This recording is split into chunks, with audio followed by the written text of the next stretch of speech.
Olá pessoal, domingo 5 de abril, terceiro domingo consecutivo de isolamento social, pelo menos aqui no Ceará, na cidade de Fortaleza. Quero conduzi-los a mais um momento de meditação devidamente fundamentada na palavra de Deus e quero extrair algo que traga consolo, especialmente para aqueles que estão aflitos. Queremos fundamentar esse consolo não em terreno instável ou pantanoso, não nos valores transitórios deste mundo, mas queremos fundamentar esse consolo na esperança cristã. A esperança é aquela expectativa que temos de que as promessas que Deus ainda tem reservado para o futuro hão de se cumprir no tempo que Ele mesmo determinou para isso. Para a nossa instrução, nós leremos agora Romanos capítulo 8, do versículo 18 ao 27, que diz: Porque para mim tenho por certo que os sofrimentos do tempo presente não podem ser comprados com a glória a ser revelada em nós. A ardente expectativa da criação aguarda a revelação dos filhos de Deus, pois a criação está sujeita à vaidade, não voluntariamente, mas por causa daquele que a sujeitou, na esperança de que a própria criação será redimida do cativeiro da corrupção, para a liberdade da glória dos filhos de Deus. Porque sabemos que toda a criação a um só tempo geme e suporta angústias até agora. E não somente ela, mas também nós que temos as primícias do Espírito. Igualmente gememos em nosso íntimo, aguardando a adoção de filhos, a redenção do nosso corpo. Porque na esperança fomos salvos. Ora, esperança que se vê não é esperança, pois o que alguém vê, como espera? Mas se esperamos o que não vemos, com paciência o aguardamos. Também o Espírito, semelhantemente, nos assiste em nossa fraqueza, porque não sabemos orar como convém, mas o mesmo Espírito intercede por nós sobremaneira, com gemidos inexprimíveis. E aquele que sonda os corações sabe qual é a mente do Espírito, porque segundo a vontade de Deus é que ele intercede pelos santos. Esse trecho da palavra de Deus, como já foi mencionado, ele está numa importantíssima epístola que Paulo escreveu à Igreja do Senhor, um legado precioso, porque fala de uma forma muito detalhada, explicando o plano da salvação de Deus e a centralidade da pessoa de Jesus Cristo, da obra dele, para a redenção de nós seres humanos arruinados pelo pecado. O apóstolo Paulo, quando escreveu essa epístola à igreja que estava na capital do império, em Roma, ele tinha pelo menos duas pretensões. A primeira era dissipar qualquer dúvida a respeito da sua reputação.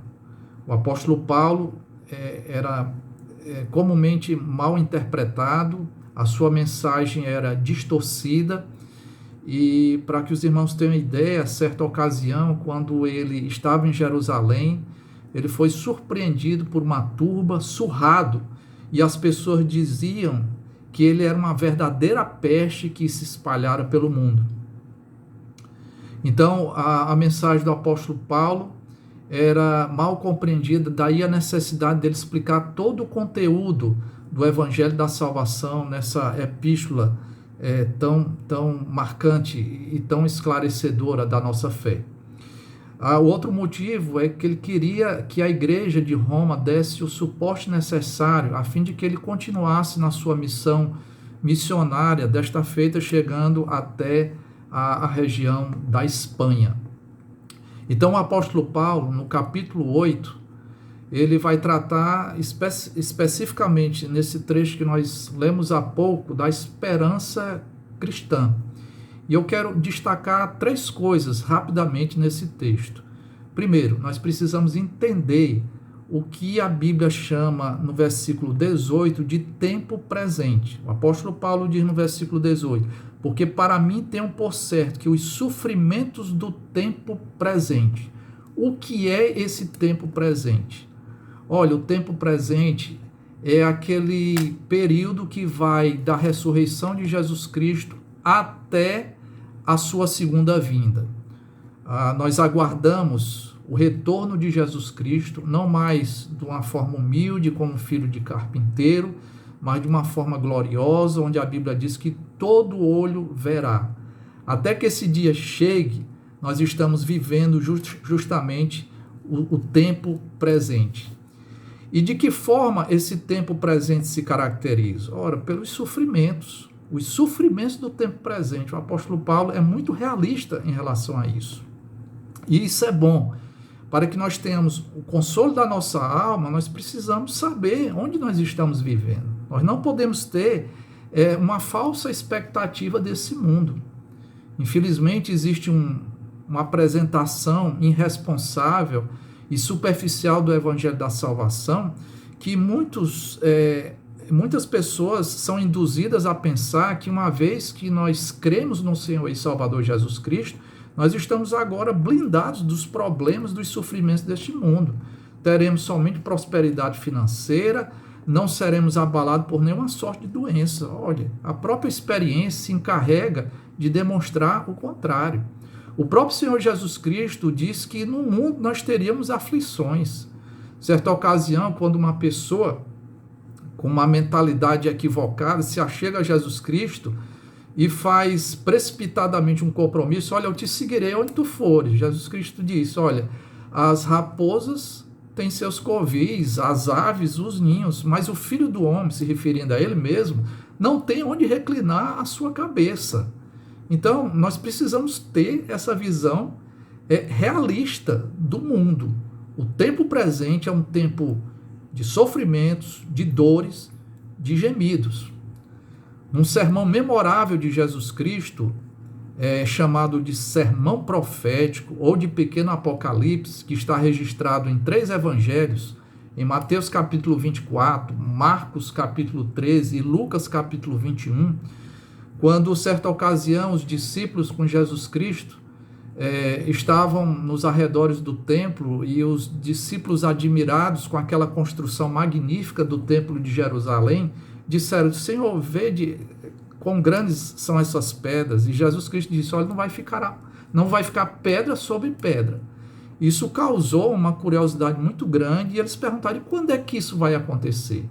Então Jesus fala de eventos futuros, alguns dos quais já aconteceram, como foi a queda e a destruição da cidade de Jerusalém no ano 70, e coisas que continuam acontecendo nos nossos dias e que vão acontecer. É o que nós chamamos de sinais dos tempos, que vão acompanhar nesse período que a Bíblia chama de tempo presente, da primeira vinda até a segunda vinda do nosso Senhor e Salvador Jesus Cristo. Que sinais são esses? Lá em Lucas capítulo 21, versículo 11, diz, haverá grandes terremotos, epidemias, coisas que estamos vivendo hoje.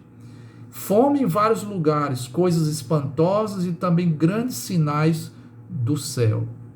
Os sinais estão aí, nesse tempo, no tempo presente, no tempo de sofrimento. Os sinais indicam de que há algo muito errado nesse mundo. As pessoas, às vezes, com uma visão muito melosa desse mundo, acham que esse mundo é maravilhoso. Esse mundo não é um mundo maravilhoso. É um mundo cheio de dores. Então, por assim dizer, os sinais dos tempos indicam que o nosso mundo está enfermo. Essas epidemias que têm acontecido, não somente na nossa geração, mas desde muito tempo. Por exemplo, na Idade Média, houve uma pandemia que foi a peste bubônica, chamada também de peste negra. Finalzinho da Primeira Guerra Mundial, estourou uma outra pandemia, intitulada indevidamente de gripe espanhola. Isso assolou o nosso mundo, causou milhões de mortes. Ou seja, os sinais que têm nos acompanhado a história da humanidade nesse período que a Bíblia chama de tempo presente. Interessante que o apóstolo Paulo, um escritor também muito habilidoso, ele vai personificar a criação de Deus. O que é uma personificação? É um recurso estilístico, uma figura de linguagem que você atribui qualidades humanas, né? Por exemplo, a natureza, né? E ele diz que a natureza está gemendo. O que ele quer dizer por esse gemido? É algo que identifica a dor, algo que não está bem, algo que é uma triste realidade que se estabeleceu no mundo. E a gente precisa entender algumas coisas em relação à criação, à natureza, ao nosso habitat. Quando Deus criou todas as coisas, esse relato está lá no livro de Gênesis, ele criou tudo muito bom. E a coroa da criação foi justamente o ser humano. O ser humano, a única parte da criação de Deus que foi dotada com a imagem e semelhança do Deus Todo-Poderoso. Daí ele ter valor por conta disso. Deus estabeleceu um pacto e uma aliança com ele, e é como se o primeiro homem tivesse uma procuração de todos nós. Se ele nos representasse muito bem, né, cumprindo e obedecendo o pacto que Deus estabelecera com ele, isso geraria benefícios para todos nós. Mas o contrário também geraria consequências, como de fato aconteceu. Nós conhecemos o outro lado da história. Esse homem, que é o nosso representante, nos representou mal, e aí o que nós conhecemos é justamente a história do gemido, uma criação que foi amaldiçoada por Deus, uma humanidade que foi amaldiçoada por Deus, e desde então o que temos presenciado é somente sofrimento e gemido. Temos que discernir esse tempo, o tempo presente. Como é que a gente pode entender o coronavírus? É o sinal dos tempos. É como se fosse um indicativo de que esse nosso mundo está com a febre. E essa febre há de se intensificar à medida que se aproximar o dia glorioso do retorno de Jesus Cristo. É como se o mundo chegasse a uma febre de 40 graus e cada vez mais se convulsionasse, até o momento que tanto aguardamos e que o mundo tanto geme na personificação do apóstolo Paulo. Esse gemido não é somente um gemido de dor, não. Esse gemido não é um gemido do desespero. É o gemido igual de uma mulher grávida, que sente dores de parto, mas ao final brotará nova vida. Então o gemido não é somente de sofrimento. O gemido também é de esperança. Por isso que o apóstolo Paulo diz no versículo 19 o seguinte: a ardente expectativa da criação aguarda a revelação dos filhos de Deus. Essa ardente expectativa dá a ideia de alguém que está na ponta dos dedos, ansiosamente aguardando algo. E aqui eu quero destacar o segundo ponto. Nós temos que discernir o tempo por vir. Um tempo reservado para o futuro e que vai acontecer. Nós sabemos que o tempo presente é caracterizado pela maldição, mas o tempo por vir é justamente a restauração de todas as coisas. E é por isso que a criação geme, aguardando esse dia glorioso. Outra maneira do apóstolo Paulo falar sobre isso está dito na parte final do versículo 18. Porque para mim tenho por certo que os sofrimentos do tempo presente não podem ser comparados com a glória a ser revelada em nós. Esse tempo por vir é identificado como a glória a ser revelada em nós. Repare que não é algo que nós vamos simplesmente presenciar como se fosse um espetáculo. Não é a glória diante de nós, é a glória em nós. Ou seja, Deus, no seu plano de salvação, ele vai restaurar a humanidade caída, desde a má representação pelo primeiro cabeça federal da raça humana, né, um personagem histórico chamado Adão. Nós vamos experimentar aquela realidade benéfica, irmãos, de restauração, porque a salvação não é somente o cancelamento dos nossos pecados. A salvação tem a ver também com a glorificação do nosso corpo e da nossa alma. Essa é a esperança. E nós precisamos entender e diferenciar a esperança cristã da esperança de uma forma geral. A esperança, de uma forma geral, é aquela expectativa que todos nós temos.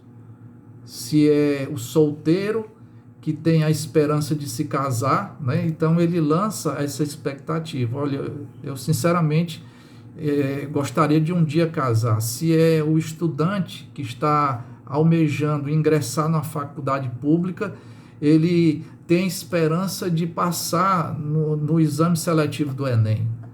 Se é alguém que tem pretensões de melhorar sua vida financeira, ele tem esperança de ter um emprego melhor ou de galgar uma função mais rentável dentro da sua empresa. Mas a esperança, de forma genérica, ela pode ou não acontecer, diferente da esperança cristã. A diferença da esperança cristã é que nós aguardamos algo que vai acontecer. E o que é que vai acontecer? Deus vai acabar com esse tempo presente, esse tempo de angústia, esse tempo de dores, esse tempo de gemido. Essa passagem é também conhecida como a passagem dos 3 gemidos. O primeiro que geme é a criação personificada. O segundo que geme somos nós, a igreja do Senhor. Está lá no versículo 23. Nós gememos porque sabemos e convivemos com o mundo mal. Nós gememos porque conhecemos as próprias contradições do nosso coração. Nós entendemos qual é a vontade de Deus, mas muitas vezes estamos muito aquém da vontade de Deus e até desonramos o nome de Deus. E ficamos profundamente tristes e angustiados com isso. Mas nós gememos também pela esperança. Nós aguardamos a adoção de filhos. Nós já somos de fato filhos de Deus. Mas existe um dia em que isso vai ficar manifesto a todas as pessoas do mundo. O nosso corpo, que a morte é justamente isso, nós sermos privados do nosso corpo, a nossa alma não acaba. A nossa alma vai ter novamente um corpo à semelhança do nosso, mas também diferente no sentido de que será um corpo muito parecido com o de Jesus Cristo após a sua ressurreição. Isso é esperança. Isso é o que nós aguardamos. Existe uma diferença muito sutil entre fé e esperança. A fé é a convicção em coisas que nós não vemos. E a esperança é mais forte. A esperança é essa expectativa, é esse desejo ardente para que essas coisas realmente se cumpram. Em terceiro lugar, que é o terceiro gemido, né? É o gemido do Espírito Santo. Gemidos inexprimíveis. Não precisa de palavras. Quem é o Espírito Santo de Deus? O Espírito Santo é a terceira pessoa da Santíssima Trindade. É ele que tem a função poderosa de tirar a venda dos nossos olhos, de transformar nossa obstinação e rebeldia, que tantas vezes nos levou a ridicularizar o Evangelho. É ele que nos convence do contrário. Aquilo que outrora nós desprezávamos, pelo poder do Espírito Santo nós passamos a valorizar. É essa a atividade do Espírito Santo. Ele nos dá dadivosamente aquilo que Jesus Cristo conseguiu na cruz do Calvário para a nossa salvação. Ele é o outro consolador. É ele que sensibiliza o nosso coração. É ele que nos dá forças e recursos necessários para batalharmos dentro da nossa mente, dentro do nosso coração, contra tudo aquilo que se levanta contra Deus. Infelizmente, nós temos ainda resquícios de uma inclinação para o mal, e o Espírito Santo nos dá forças para ganharmos a cada dia uma batalha que não tem fim. Nós somos assim, cheios de fraquezas, vivendo num mundo cheio de sofrimentos. Mas a passagem nos diz que esse Espírito nos assiste em nossa fraqueza, inclusive na nossa fraqueza em relação à oração. Ele intercede por nós diante do Pai, sem nenhuma palavra, não precisa, porque o Espírito Santo de Deus está em plena sintonia com as demais pessoas da Santíssima Trindade, tem a mesma mente divina que sabe a vontade de Deus para as nossas vidas. Então você está angustiado, você precisa de consolo, ore a Deus, ore a Deus. O Espírito Santo vai nos orientar com relação às nossas fraquezas, em colocar os nossos pedidos diante de Deus. Às vezes nós fazemos pedidos inconvenientes, às vezes nos falta sabedoria para pedir o que convém. Me lembro aqui de Moisés, grande profeta, homem de Deus, estadista, que guiou a nação israelita, mas que no momento de destempero acabou sendo punido por Deus, e Deus disse que ele não poderia entrar na terra da promissão. Ele só veria a terra de longe, do alto de uma montanha. E a Bíblia diz que em Deuteronômio, Moisés pediu a Deus, pedindo para que Deus reconsiderasse a sua vontade, aquilo que Deus havia determinado para a vida dele. E Deus foi taxativo, não permitiu que Moisés entrasse na terra prometida, ou seja, ele pediu Moisés uma coisa que não deveria ter pedido. O apóstolo Paulo também, numa situação de tormento, que ele chama de espinho na carne, mensageiro de Satanás, diz o texto lá em Coríntios que ele pediu por 3 vezes para que aquilo fosse removido. Um grande servo de Deus que pediu a Deus em oração, mas o Senhor negou, porque o Senhor sempre tem o melhor para as nossas vidas. É esse Deus a quem nós servimos. Um Deus que tem controle da nossa vida e desse mundo. Um Deus que está conduzindo esse mundo caótico, um mundo cheio de sofrimentos, um mundo que se convulsiona à medida que o tempo se aproxima do dia derradeiro da volta de Jesus Cristo. Esse Deus há de restaurar todas as coisas. Mas eu quero finalizar dirigindo a minha palavra primeiramente para você que não é crente, mesmo sendo evangélicos. Tem muitos evangélicos que entram e saem da igreja e jamais se converteram verdadeiramente. A você, eu digo o seguinte: para você experimentar o Pentecostes, você precisa do Calvário. O que é que significa isso? O Pentecostes foi aquela festa judaica onde se cumpriu a promessa do derramamento do Espírito Santo de Deus, o outro Consolador, aquele que nos assiste na nossa fraqueza. Se você quer ter o auxílio desse Consolador, do Espírito Santo, você precisa ir primeiro para o Calvário. Calvário é onde Jesus Cristo morreu. Você precisa da obra de Cristo. Você precisa de todo o seu coração crer naquilo que ele fez, para que você tenha acesso ao consolo do Espírito Santo e a toda a esperança gloriosa que está descrita aqui nesse texto. E a você, meu irmão, minha irmã, que tem experimentado os poderes do mundo vindouro, eu digo para você que você deve orar. Os dias são maus, os dias roubam a nossa paz. Tem uma perspectiva realista. O tempo presente é um tempo de sofrimento, é um tempo de gemido, mas nós temos um poderosíssimo recurso, é a oração. Os maiores incêndios que acontecem na nossa vida não são incêndios exteriores, são incêndios interiores. E quanto mais rápido você orar, você vai debelar uma chama que começa ali a incomodar a sua vida. Nós precisamos orar. A oração é um poderoso recurso, porque o próprio Espírito Santo de Deus assegura a eficácia desse importantíssimo meio de graça.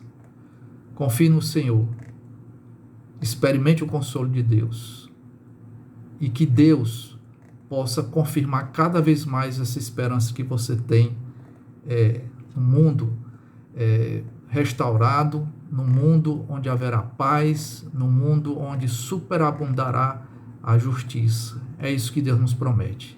Que Deus te abençoe. Amém.